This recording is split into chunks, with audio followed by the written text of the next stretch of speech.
Buenos días, somos el grupo número 13 conformado por Murillo García Luis, Villegas Rodríguez Pamela y quien les habla Pinor Odalis. El tema que vamos a tratar es acerca de los evaporadores simple efecto y múltiple efecto. Bueno, ¿qué es un evaporador? En sí, la definición del evaporador nació gracias al invento de Nash denominado lo que es el ojo climático. Es por ende que podemos definir que un evaporador es un intercambiador de calor en los cuales de aquí se produce una transferencia de energía térmica que va desde un medio que desea ser enfriado hacia un fluido refrigerante. El objetivo en sí del evaporador es concentrar una solución en la cual consiste de un soluto no volátil a un solvente volátil. ¿Bajo qué principio funcionan los evaporadores? Bueno, los evaporadores funcionan bajo el principio de la entalpía, en la cual está aquí rige que la energía, en este caso térmica, va a pasar desde un flujo en forma sensible al cuerpo que posea mayor temperatura hacia el de menor temperatura. Los componentes principales de los evaporadores tenemos que son tres. Tenemos el bullidor tubular, que es aquella en las cuales se va a dar el proceso de ebullición de disolvente, producción del calor transferido. El separador líquido-líquido es aquel en donde se va a separar la mezcla del vapor y del líquido, y el área de circulación del medio caliente es aquel en los cuales es vapor y electricidad. El proceso de funcionamiento de un evaporador consta al siguiente. Como primer punto tenemos lo que es la alimentación del líquido que deseamos concentrar. El segundo punto se da lo que es la ebullición dentro del evaporador a través de los tubos tubular. Aquí vamos a tener lo que es vapor gracias a las cámaras que revisten los tubos. Luego, la mezcla de vapor líquido va a ser llevada hacia un separador donde se va a sacar lo que es el vapor y lo que es el líquido. El vapor va a ser llevado hacia un compresor, y mientras que el líquido, si ya está, se puede decir, dentro de la concentración deseada, va a ser el producto final. Y de salida, entonces, si no es así, va a haber una recirculación. Los parámetros que se permiten dentro del diseño al momento de realizar un evaporador son los siguientes: la concentración, la solubilidad, la accesibilidad térmica, la deformación de espuma, la presión, la temperatura, las incrustaciones y el material de construcción. Las variables a controlar son las siguientes: el control de temperatura, control de nivel, control de concentración y control de flujo. A continuación, mi compañero.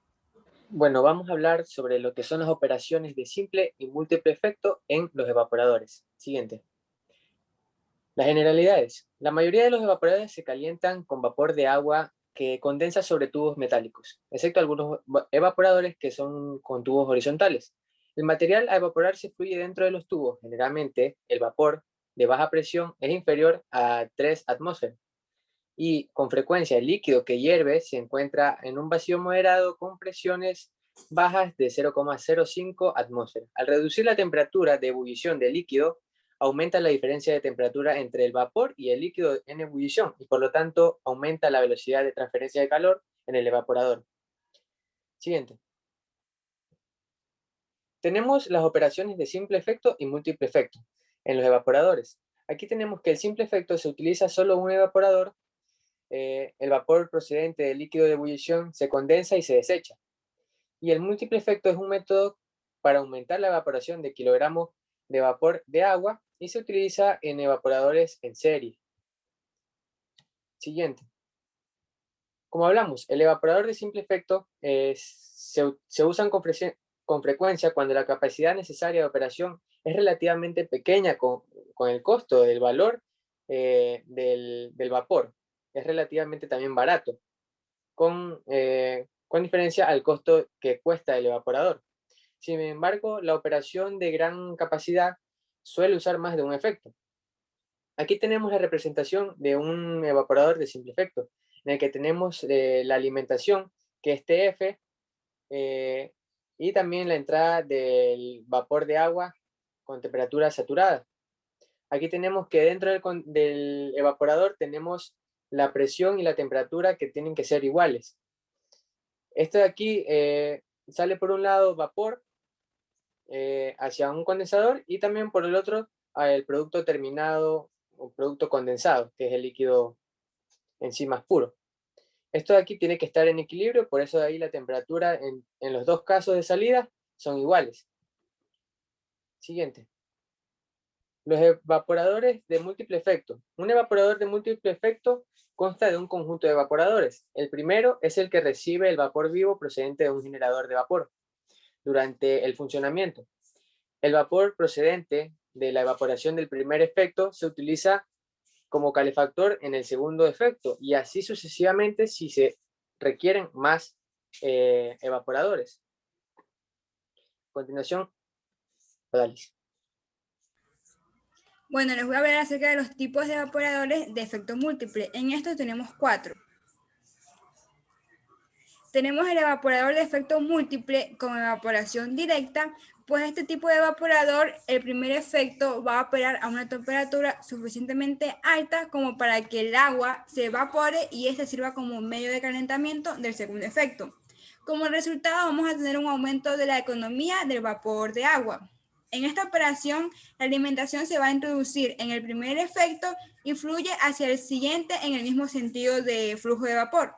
Pues este método se emplea cuando el producto concentrado final se va a poder dañar por temperaturas elevadas.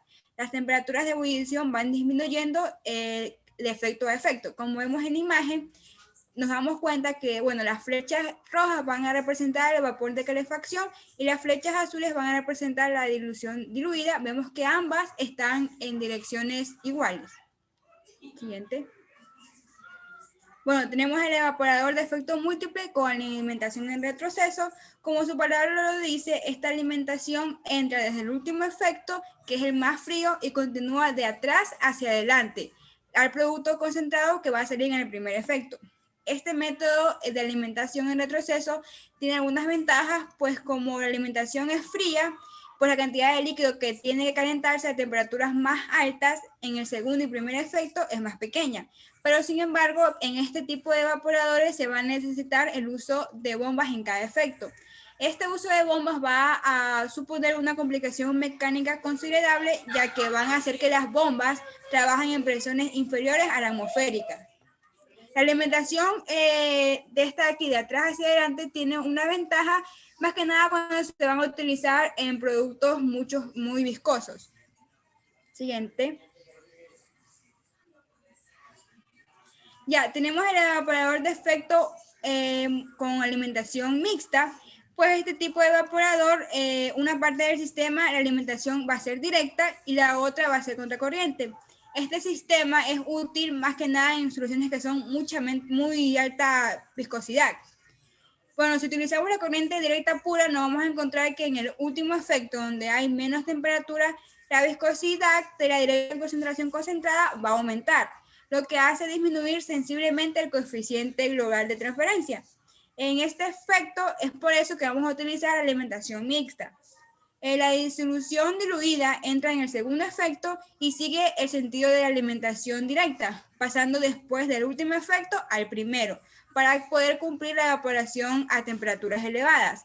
Como vemos en imagen, el triángulo va a representar lo que son las bombas. Nos damos cuenta que tenemos dos bombas al inicio y al final, y vemos las flechas que van a ir en sentido contrario ambas. Siguiente. Ya, por último tenemos el evaporador de efecto múltiple con alimentación en paralelo.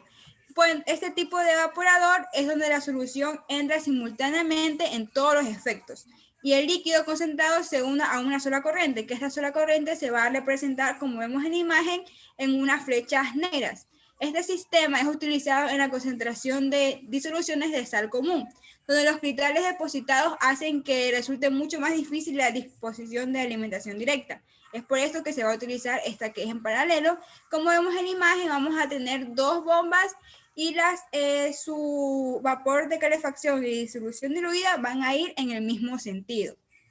En general, para poder decidir qué tipo de sistema de alimentación vamos a utilizar entre uno y el otro, va a ser necesario calcular un previo rendimiento de evaporación para poder determinar qué sistema vamos a utilizar. Siguiente. Bueno, la aplicación en las industrias de los evaporadores. Siguiente.